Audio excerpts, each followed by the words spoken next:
آج بعض نوجوانوں کو یہ سمجھ لگی ہے کہ شاید آزادی اخلاق سے آزاد ہونے کا نام ہے، مذہب سے آزاد ہونے کا نام ہے، آزادی سماجی ذمہ داریوں سے آزاد ہونے کا نام ہے۔ نہ انہیں ملی تقاضوں کی کوئی خبر ہے، نہ ملک کے حالات کی کوئی خبر ہے، بس ہر چیز سے آزاد ہو کے ناچ گانا ڈھول اور گھومنا پھرنا، اس کو آزادی سمجھ بیٹھے ہیں۔ ہمارے اس نوجوان کی اس غلط فہمی میں ہمارا بھی پورا کردار ہے کہ ہم نے اس کو صحیح طریقے سے کھولا بھی نہیں۔ جتنی بات کرنی اس پہ چاہیے تھی وہ پاکستان بننے سے لے کے آج تک اس طریقے سے بات نہیں کی گئی، اور عوام کے اندر وہ شعور نہیں پیدا ہو سکا۔ نیشنل اسپرٹ، حب وطن کا جذبہ جو اور زیادہ بڑھنا چاہیے تھا آزادی کے بعد، وہ اس طریقے سے نہیں بڑھ سکا جو ہونا چاہیے تھا۔ یہ درد دل بیان کر رہا ہوں، کوئی باقاعدہ بیان نہیں ہے۔ میں چند سوال آپ سے کرنا چاہتا ہوں۔ پہلا سوال آپ سے کرتا ہوں، اس سے اندازہ ہوگا کہ ان سوالات سے ذہن سازی ہو جائے گی انشاءاللہ۔ پہلا سوال یہ ہے آپ سے، کیا ہمارے بڑوں نے انگریز سے آزادی اس لیے حاصل کی تھی کہ بے حیائی، بے دینی، موسیقی، مخلوط محفلیں، یہ سب کچھ پاکستان میں ہو؟ کیا اس لیے آزادی حاصل کی تھی؟ آپ کا جواب ہے نہیں۔ باقیوں کا جواب کیا ہے؟ نہیں۔ جواب واقعی نہیں ہے، لیکن اس کی تھوڑی تفصیل بھی ہے، سمجھیے۔ اگر یہی سب کچھ ان کے نظر میں ہوتا تو انگریز کا ہونا زیادہ مفید تھا، کیونکہ اس کی سرپرستی اور موجودگی میں بے حیائی، موسیقی، راگ رنگ اور بے دینی زیادہ آسانی سے ہو سکتی تھی۔ تو گویا اس کو نکالنے کا مقصد یہی تھا کہ حیا اور دین پر عمل کرنا ہے، موسیقی اور اس چیزوں کو چھوڑنا ہے۔ ایک سوال۔ دوسرا سوال اسی سے ملتا جلتا، یہ آپ سے کر لیتے ہیں۔ سفید داڑھی والے، ہو سکتا ہے پاکستان بننے کے وقت بھی آپ کی کوئی عمر ہو یا آپ جانتے ہوں حالات کو۔ کیا ہمارے بڑوں نے انگریز سے اس لیے آزادی حاصل کی تھی کہ ان کی تہذیب، ان کی تعلیم، ان کا کلچر، ان کی ثقافت، ان کی معاشرت ہمارے نسلوں میں آئے؟ نہیں۔ جواب واقعی نہیں بنتا ہے، لیکن اس کو اور واضح کرنے کے لیے یہ بات ہے کہ اگر یہ مقاصد ان کے سامنے ہوتے تو انگریز کا ہونا زیادہ بہتر تھا کہ اس کے سامنے اس کی تعلیم، اس کی تہذیب، اس کا کلچر، اس کا تمدن، اس کی روایات، اس کی معاشرت اپنی نسلوں میں لے کر آتے۔ انہوں نے تو انگریز کو نکالا، اس کا مقصد تھا کہ وہ یہ چیزیں نہیں چاہتے تھے۔ دو سوال ہو گئے۔ تیسرا سوال ثاقب بھائی آپ سے کرنا۔ ہمارے بڑوں نے بے شمار قربانیاں دیں، تھوڑا سا اس کا میں عرض آج کروں گا۔ اگر اس وقت ان کو یہ معلوم ہوتا کہ پاکستان میں سود، زنا، شراب، موسیقی اور حرام اور رشوت اور یہ سب کچھ ہوگا تو کیا وہ اپنی جان، مال اور عزتیں لٹوا کے یہاں آتے؟ ہرگز ایسا نہ ہوتا، کہ ان کے مقاصد کچھ اور تھے جو آج ہم نے پورے نہیں کیے۔ ان کے عزائم، ان کے مقاصد، ان کی قربانیاں جس مقصد کے لیے تھیں وہ ہم نے نہ سمجھی نہ عمل میں لائے۔ اب انہی سوالوں سے ایک اور سوال پھر نکلتا ہے، پیدا ہوتا ہے۔ یہ درد دل کی باتیں کر رہا ہوں میں، یہ کہیں سے کہ کسی کوئی میں بس کیا بتاؤں۔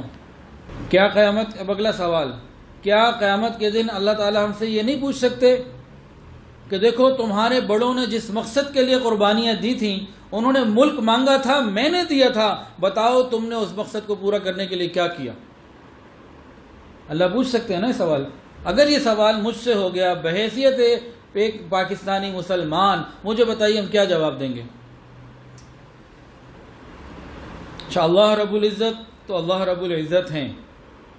اور آئیے ان لوگوں کی طرف، وہ لاکھوں مہاجرین، وہ لاکھوں شہداء جنہوں نے اپنے جان، مال، عزتیں قربان کی اور سب کچھ چھوڑ کر یہاں آئے۔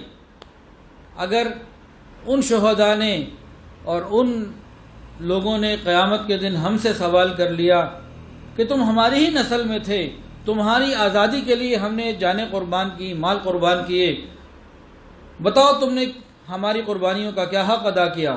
ایسا نہ ہو کہ کل ان کے ہاتھ ہوں اور ہمارے گریبان ہوں.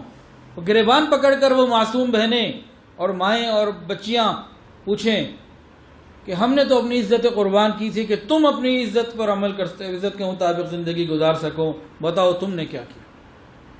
ہم کس کو جواب دے سکیں گے؟ ہم بحیثیت مسلمان نہ اللہ کو جواب دے سکتے اس کا، اور نہ ان شہداء اور ان مہاجرین کو اور ان قوم کے لیے جان قربان کرنے والوں کو اور مال قربان کرنے والوں کو بھی ہم قیامت کے دن باعزت طریقے سے فیس نہیں کر سکتے.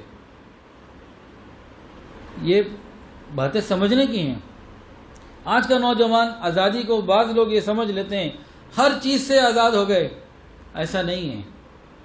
یہ ملک کس لیے حاصل کیا گیا تھا؟ یہ آزادی اس لیے حاصل کی گئی تھی کہ مکمل آزادی کے ساتھ اللہ تعالیٰ کے حکم اور نبی کے طریقوں کو زندگی میں لائیں گے. آزادی کس لیے حاصل کی گئی تھی؟ کہ پوری آزادی کے ساتھ، یکسوئی کے ساتھ اللہ تعالیٰ کے احکامات کو رسول اللہ صلی اللہ علیہ وسلم کے مبارک طریقوں پر پورا کریں گے. اس لیے یہ آزادی حاصل کی گئی تھی، اس لیے اس مقصد کے تحت قربانی دی گئی تھی. اور اس زمانے میں ایک نعرہ لگتا تھا جو ہر بڑے بوڑھے جوان مرد عورت بچے کی زبان پر ہوتا تھا. ہم سب جانتے ہیں وہ نعرہ کیا تھا؟ پاکستان کا مطلب کیا؟ لا الہ الا اللہ. بن کے رہے گا پاکستان، بٹ کے رہے گا ہندوستان، لے کے رہیں گے پاکستان. یہ آوازیں ہوتی تھیں، ایک جذبہ ہوتا تھا. پاکستان کا مطلب کیا؟ لا الہ الا اللہ. لا الہ الا اللہ کا کیا مطلب؟ کہ سرزمین اس لیے حاصل کرنی ہے کہ جہاں اللہ کے حکم کو نبی کے طریقوں پر پورا کر سکے. یاد رکھیے پاکستان کی بقا لا الہ الا اللہ ہے اور پاکستان کی ترقی محمد الرسول اللہ ہے. پاکستان بنا تھا لا الہ الا اللہ کی بنیاد پر. اس کی ترقی اقوام عالم میں وہ محمد الرسول اللہ کے اندر چھپی ہوئی ہے. کیا مطلب؟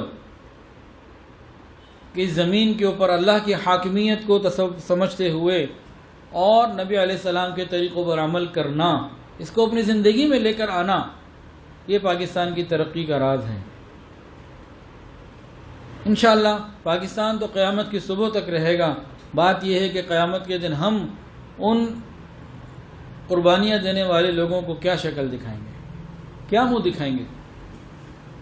تو ہمیں چاہیے کہ ہم ایک اچھے طریقے سے پاکستانی بن کر زندگی گزارنے کے ارادے کریں، ان تقاضوں کو سمجھیں.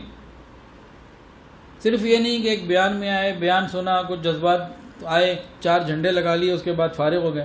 نہ، اپنی زندگی کو کچھ سوچنا ہوگا. مسجد تو بنا دی شب بھر میں ایمان کی حرارت والوں نے، مسجد تو بنا دی شب بھر میں ایمان کی حرارت والوں نے. برسوں میں من اپنا پرانا پاپی تھا، برسوں میں نمازی بن نہ سکا. اللہ تعالی ہمیں ان باتوں کی صحیح سمجھ عطا فرمائے.